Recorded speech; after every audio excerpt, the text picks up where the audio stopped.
नमस्कार दोस्तों, आपका अपना यूट्यूब चैनल अवतार गुरु में बहुत बहुत स्वागत है। आइए शुरुआत करते हैं। एक नया सीरीज लेकर आपके लिए आए हैं। ये सामान्य अध्ययन से संबंधित है और इसमें सुपर 30 मोस्ट इंपॉर्टेंट क्वेश्चन का हम लोग सॉल्व करेंगे। ये ऑब्जेक्टिव बेसिस क्वेश्चन है। आइए फर्स्ट क्वेश्चन से शुरुआत करते हैं। पहला क्वेश्चन ये है, सार्वजनिक पद का अधिकार कैसा अधिकार है? इसका ऑप्शन ए है शैक्षणिक अधिकार, नागरिक अधिकार, राजनीतिक अधिकार, आर्थिक अधिकार। तो इसका ऑप्शन बी सही होगा, राजनीतिक अधिकार। आइए इससे संबंधित महत्वपूर्ण फैक्ट को जान लेते हैं। अनुच्छेद 16 यह उपबंधित करता है कि राज्य के अधीन किसी पद पर नियोजन या नियुक्ति से संबंधित विषयों में सभी नागरिकों के लिए अवसर की समता होगी। अगले प्रश्न पे आते हैं। विदेश भेजे जाने वाले विभिन्न संसदीय प्रतिनिधि मंडलों के लिए व्यक्तियों का नामांकन निम्नलिखित में से कौन करता है? ऑप्शन ए राष्ट्रपति, विदेश मंत्री, प्रधानमंत्री, लोकसभा अध्यक्ष।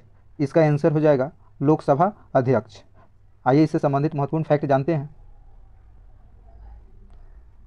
लोकसभा का अध्यक्ष भारतीय संसदीय समूह का पदेन अध्यक्ष होता है। लोकसभा अध्यक्ष के सलाह से विभिन्न संसदीय प्रतिनिधियों को विदेश भेजा जाता है। अगले प्रश्न पे आते हैं।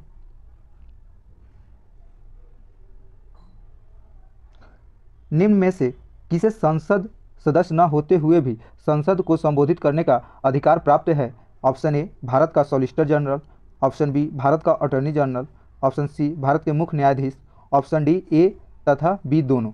तो इसका आंसर हो जाएगा ऑप्शन बी भारत का अटॉर्नी जनरल। आइए देखते हैं इससे संबंधित फैक्ट। भारत का अटॉर्नी जनरल संसद का सदस्य नहीं होता है, लेकिन वह संसद को संबोधित कर सकता है। भारतीय संविधान के अनुच्छेद 76 में अटॉर्नी जनरल का वर्णन किया गया है। आइए अगले प्रश्न पे आते हैं।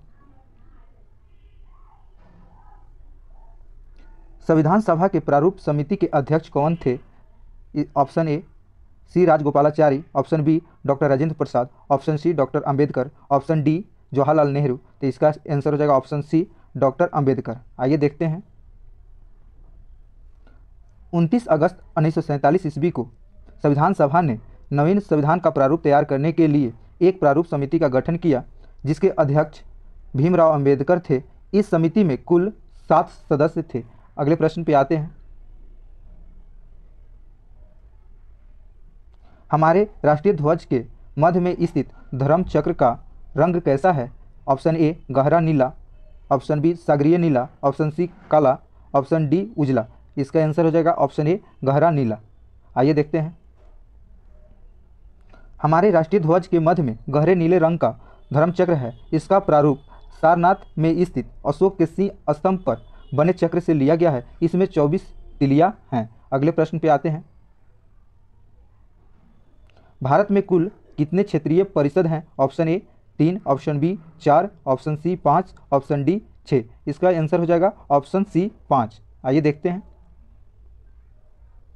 भारत में कुल 5 क्षेत्रीय परिषद हैं। इसका गठन राष्ट्रपति के द्वारा किया जाता है। केंद्रीय गृह मंत्री इसके अध्यक्ष होते हैं, जबकि संबंधित राज्य के मुख्यमंत्री इसके उपाध्यक्ष होते हैं। अगले प्रश्न पे आते हैं। संविधान के किस अनुच्छेद में प्राथमिक स्तर पर मातृभाषा में शिक्षा देने की बात कही गई है? ऑप्शन ए अनुच्छेद 21 का ए, ऑप्शन बी अनुच्छेद 45, ऑप्शन सी अनुच्छेद 350 का ए, ऑप्शन डी 351। इसका आंसर हो जाएगा ऑप्शन सी अनुच्छेद 350 का ए। आइए देखते हैं। भारतीय संविधान के अनुच्छेद 350 का ए में प्राथमिक स्तर पर मातृभाषा में शिक्षा देने की बात कही गई है, जबकि अनुच्छेद 351 में हिंदी भाषा को प्रोत्साहित करने की बात कही गई है। अगले प्रश्न पे आते हैं।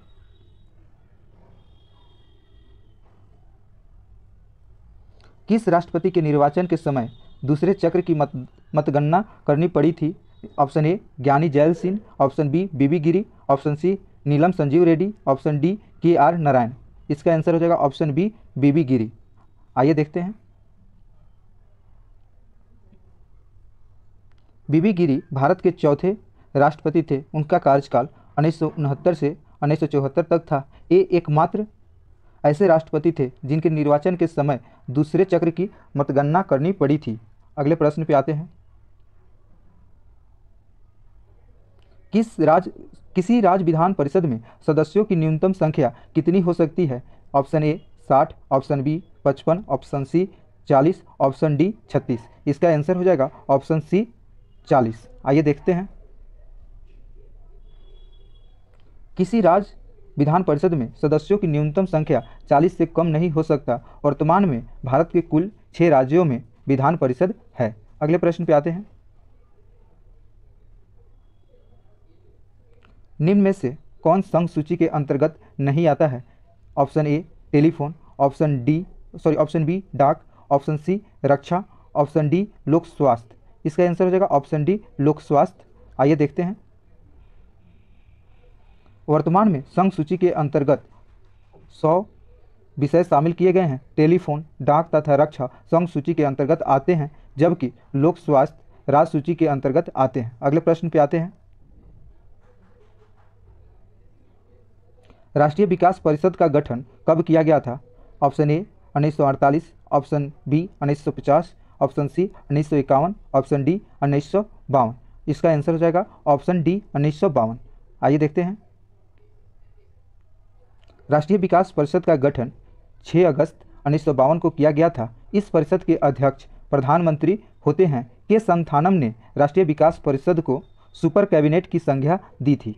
ये इंपॉर्टेंट हो जाता है कि किसने राष्ट्रीय विकास परिषद को सुपर कैबिनेट की संज्ञा दी थी, तो इसका आंसर हो जाएगा के संथानम। और राष्ट्रीय विकास परिषद का गठन 6 अगस्त 1952 को हुआ था और इसके अध्यक्ष प्रधानमंत्री होते हैं। अगले प्रश्न पे आते हैं। राज्य लोक सेवा आयोग के सदस्य का कार्यकाल कितने वर्षों का होता है? ऑप्शन ए 3 वर्ष का, ऑप्शन बी 5 वर्ष का, ऑप्शन सी 6 वर्ष का, ऑप्शन डी 2 वर्ष का। इसका आंसर हो जाएगा ऑप्शन सी 6 वर्ष का। आइए देखते हैं। राज्य लोक सेवा आयोग के अध्यक्ष एवं सदस्यों का कार्यकाल 6 वर्ष या 62 वर्ष उम्र तक होता है। इन दोनों में जो भी पहले पूरा हो उसी के तहत वे अवकाश प्राप्त करते हैं। आइए आगे आते हैं। सरदा एक्ट को किसके कार्यकाल के दौरान पारित किया गया था? Option A William Bentinck, option B lord Irwin, option C lord Ripon, option D James Ford. इसका आंसर हो जाएगा ऑप्शन बी लॉर्ड इरविन। आइए देखते हैं।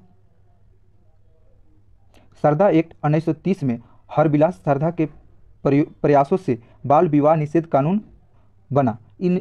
इसमें लड़कों की विवाह की आयु 18 वर्ष तथा लड़कियों की आयु 14 वर्ष निर्धारित की गई। इस समय वायसराय लॉर्ड इरविन थे। अगले प्रश्न पे आते हैं।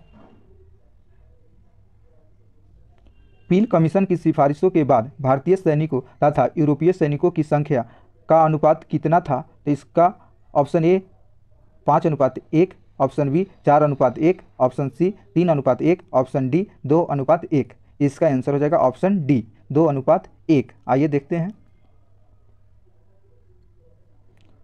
1858 की उद्घोषणा के बाद पील कमीशन की सिफारिश के अनुसार भारतीय सैनिकों तथा यूरोपीय सैनिकों की संख्या का अनुपात 5:1 से घटाकर 2:1 कर दिया गया। अगले प्रश्न पे आते हैं।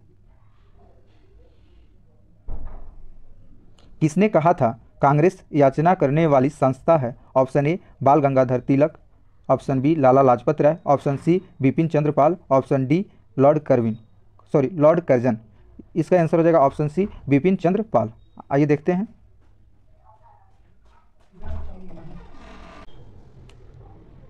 हैं। गरमपंथी विचार के नेता बिपिन चंद्र पाल ने कांग्रेस को याचना करने वाली संस्था कहा था, जबकि लाला लाजपत राय के अनुसार कांग्रेस लॉर्ड डफरिन के दिमाग के उपज थी। नोट: तिलक ने कांग्रेस के लिए सर्वप्रथम बिगिंग शब्द का प्रयोग किया था। अगले प्रश्न पे आते हैं। सर्वप्रथम स्वराज शब्द का प्रयोग किसने किया था? Option A Mahatma Gandhi, option B Jayaprakash Narayan, option C Dayanand Saraswati, option D Raja Ram Mohan Roy. इसका आंसर हो जाएगा ऑप्शन सी दयानंद सरस्वती। आइए देखते हैं। स्वराज शब्द का सर्वप्रथम प्रयोग दयानंद सरस्वती ने किया था। इन्हें भारत का मार्टिन लूथर भी कहा जाता है। 1875 में इन्होंने सत्यार्थ प्रकाश की रचना की, जिसे आर्य समाज का बाइबिल भी कहा जाता है। आइए देखते हैं। अगले प्रश्न पे आते हैं। सुलेखन क्या होता है? ऑप्शन ए सुंदर हस्तलेखन, ऑप्शन बी मूर्तिकला, ऑप्शन सी शिलालेख पर नक्काशी, ऑप्शन डी चित्रकला का उन्नत ढंग।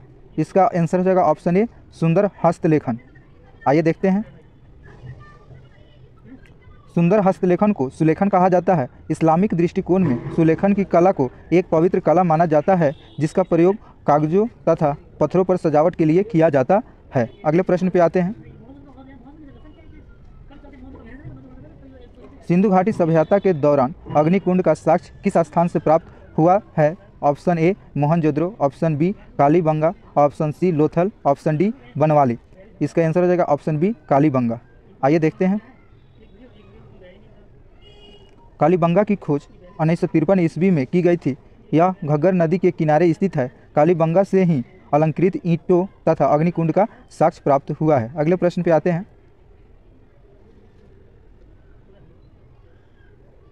कंठोपनिषद किस वेद का उपनिषद है? Option A Rigveda, option B Samaveda, option C Yajurveda, option D Atharvaveda. इसका आंसर हो जाएगा ऑप्शन सी यजुर्वेद। अगले आइए इससे संबंधित महत्वपूर्ण फैक्ट को जानते हैं। कंठोपनिषद बृहदारण्यक, ईशोपनिषद यजुर्वेद का उपनिषद है। यजुर्वेद के पुरोहित को अर्धवायर कहा जाता है। धनुर्वेद इसका उपवेद है तथा शतपथ इसका ब्राह्मण्य है। अगले प्रश्न पे आते हैं। किस प्रसिद्ध शासक ने कलिंग को मगध क्षेत्र में मिलाया था? Option A Ashok, option B Udayan, option C Mahapadmananda, option D Chandragupta Maurya. इसका आंसर हो जाएगा ऑप्शन सी महापद्मनंद। देखते हैं आइए। महापद्मनंद 344 से 334 ईसा पूर्व नंद वंश का संस्थापक था। इसने एकराट की उपाधि धारण की थी तथा कलिंग को मगध में मिलाया था। इसने कलिंग से जिन की मूर्ति उठाकर मगध में लाया था। आइए आगे देखते हैं। किस अभिलेख में गौतमीपुत्र सतकर्णी की विजय का उल्लेख है? ऑप्शन ए नासिक अभिलेख, ऑप्शन बी जूनागढ़ अभिलेख, ऑप्शन सी कौशाम्बी अभिलेख, ऑप्शन डी बेसनगर अभिलेख। इसका आंसर हो जाएगा ऑप्शन ए नासिक अभिलेख। आइए देखते हैं। गौतमीपुत्र सतकर्णी 106 ईस्वी से 130 ईस्वी तक के समय सतवाहन वंश का पुनरुद्धार हुआ। इसने शकों से मालवा तथा काठियावाड़ छीन लिया। इसने सर्वप्रथम अपने नाम के आगे अपनी माता का नाम लगाया था। नासिक अभिलेख में इसके विजय का वर्णन किया गया है। अगले प्रश्न पे आते हैं। जिल ए इलाही की उपाधि किस प्रसिद्ध शासक ने धारण किया था? Option A Ghiyasuddin Tughlaq, option B Mohammad bin Tughlaq, option C Balban, option D Alauddin Khilji. इसका आंसर हो जाएगा ऑप्शन सी बलबन। आइए देखते हैं। बलबन ने राजत्व का नया सिद्धांत प्रतिपादित किया था। वह प्रथम सुल्तान था जिसने राजस्व की सुस्पष्ट व्याख्या की थी। इसने जिल ए इलाही यानी कि ईश्वर का प्रतिनिधि की उपाधि धारण की थी। आइए आगे देखते हैं। अगले प्रश्न पे आते हैं। मजहरनामा की घोषणा अकबर ने किस वर्ष किया था? Option A 1575, option B 1579, option C 1582, option D 1585। इसका ऑप्शन बी सही है 1579। आइए देखते हैं।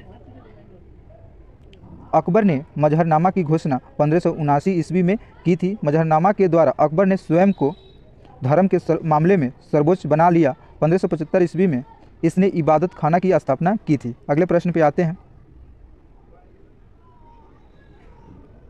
किस देश के सहयोग से राजा महेंद्र प्रताप ने काबुल में अंतरिम सरकार की स्थापना की थी? Option A Japan, option B Germany, option C रूस, ऑप्शन डी फ्रांस। इसका आंसर हो जाएगा ऑप्शन बी जर्मनी। आइए देखते हैं। 1915 ईस्वी में राजा महेंद्र प्रताप ने काबुल में अंतरिम सरकार की स्थापना जर्मनी के सहयोग से किया था। अगले प्रश्न पे आते हैं। प्रथम बार अलग पाकिस्तान के निर्माण का प्रस्ताव कब पारित किया गया था? Option A 1940, option B 1943, option C 1946, option D उपरोक्त में से कोई नहीं। इसका आंसर हो जाएगा ऑप्शन ए 1940। आइए देखते हैं। मुस्लिम लीग के लाहौर अधिवेशन 1940 में पहली बार अलग पाकिस्तान के निर्माण का प्रस्ताव पारित किया गया था। मुस्लिम लीग ने 23 मार्च 1943 को पाकिस्तान दिवस के रूप में मनाया था। अगले प्रश्न पे आते हैं। केंद्रीय औद्योगिक सुरक्षा बल की स्थापना किस वर्ष की गई थी? Option A 1951, option B 1956, option C 1965, option D 1969। इसका ऑप्शन डी सही होगा 1969। आइए देखते हैं। केंद्रीय औद्योगिक सुरक्षा बल की स्थापना 1969 में की गई थी। इस सुरक्षा बल का कार्य औद्योगिक परिसर में काम करने वाले कारीगरों तथा वहाँ की संपत्ति को सुरक्षा प्रदान करना है। अगले प्रश्न पे आते हैं। निम्नलिखित में से कौन सा ऐसा देश है जो क्षेत्रफल तथा जनसंख्या दोनों क्षेत्र में समान स्थान रखता है? Option A Australia, option B Brazil, option C Canada, option D Indonesia. इसका आंसर हो जाएगा ऑप्शन बी ब्राज़ील। आइए देखते हैं। ब्राज़ील एकमात्र ऐसा देश है जो क्षेत्रफल के दृष्टिकोण से तथा जनसंख्या के दृष्टिकोण से विश्व में 5वां स्थान रखता है। आइए देखते हैं क्षेत्रफल के दृष्टिकोण से विश्व के देश। फर्स्ट स्थान है रूस का, सेकंड पे कनाडा, थर्ड पे चीन और फोर्थ पे अमेरिका और फिफ्थ पे ब्राज़ील। जनसंख्या के दृष्टिकोण से विश्व के देश, प्रथम स्थान है चीन का, दूसरे पे अपना देश भारत, तीसरे स्थान पे अमेरिका, चौथे स्थान पे इंडोनेशिया और 5वें स्थान पे ब्राज़ील है। आइए अगले प्रश्न पे आते हैं। कंचनजंगा पर्वत हिमालय के किस श्रेणी के अंतर्गत आता है? Option A trans Himalaya, option B बृहद Himalaya, option C Shivalik Himalaya, option D उपरोक्त में से कोई नहीं। इसका आंसर हो जाएगा ऑप्शन बी बृहद हिमालय। आइए देखते हैं। कंचनजंगा, नागा पर्वत, नंदा देवी, कामेट आदि बृहद हिमालय या हिमाद्री के अंतर्गत आता है। कंचनजंगा की ऊंचाई 8,586 मीटर है। अगले प्रश्न पे आते हैं। मालदीव एवं मिनिकॉय के मध्य कौन सा चैनल अवस्थित है? Option A 8 degree channel, option B 9 degree channel, option C 10 degree channel, option D grand channel. इसका आंसर हो जाएगा ऑप्शन ए 8 डिग्री चैनल। आइए देखते हैं। मालदीव एवं मिनिकॉय के मध्य 8 डिग्री चैनल अवस्थित है। लक्षद्वीप तथा मिनिकॉय के मध्य 9 डिग्री चैनल अवस्थित है तथा छोटा अंडमान तथा कार निकोबार के मध्य 10 डिग्री चैनल अवस्थित है। अगले प्रश्न पे आते हैं और लास्ट प्रश्न है। बिहार जलप्रपात निम्नलिखित में से किस नदी पर अवस्थित है? तो इसका option A Narmada, option B Gokak नदी, ऑप्शन सी गंडक नदी, ऑप्शन डी टोंस नदी। इसका आंसर हो जाएगा टोंस नदी यानी ऑप्शन डी। आइए देखते हैं। बिहार जलप्रपात टोंस नदी पर स्थित है। इसकी ऊंचाई 100 मीटर है। टोंस नदी यमुना की सहायक नदी है। थैंक यू दोस्तों। हमारे यूट्यूब चैनल को लाइक कीजिए, सब्सक्राइब कीजिए और शेयर कीजिए अपने दोस्तों के साथ। और PDF और मोर इन्फॉर्मेशन के लिए अवतार गुरु ऑफिशियल चैनल से जो टेलीग्राम चैनल है उस पर आप लोग ज्वाइन करें। थैंक यू दोस्तों फॉर वॉचिंग दिस वीडियो।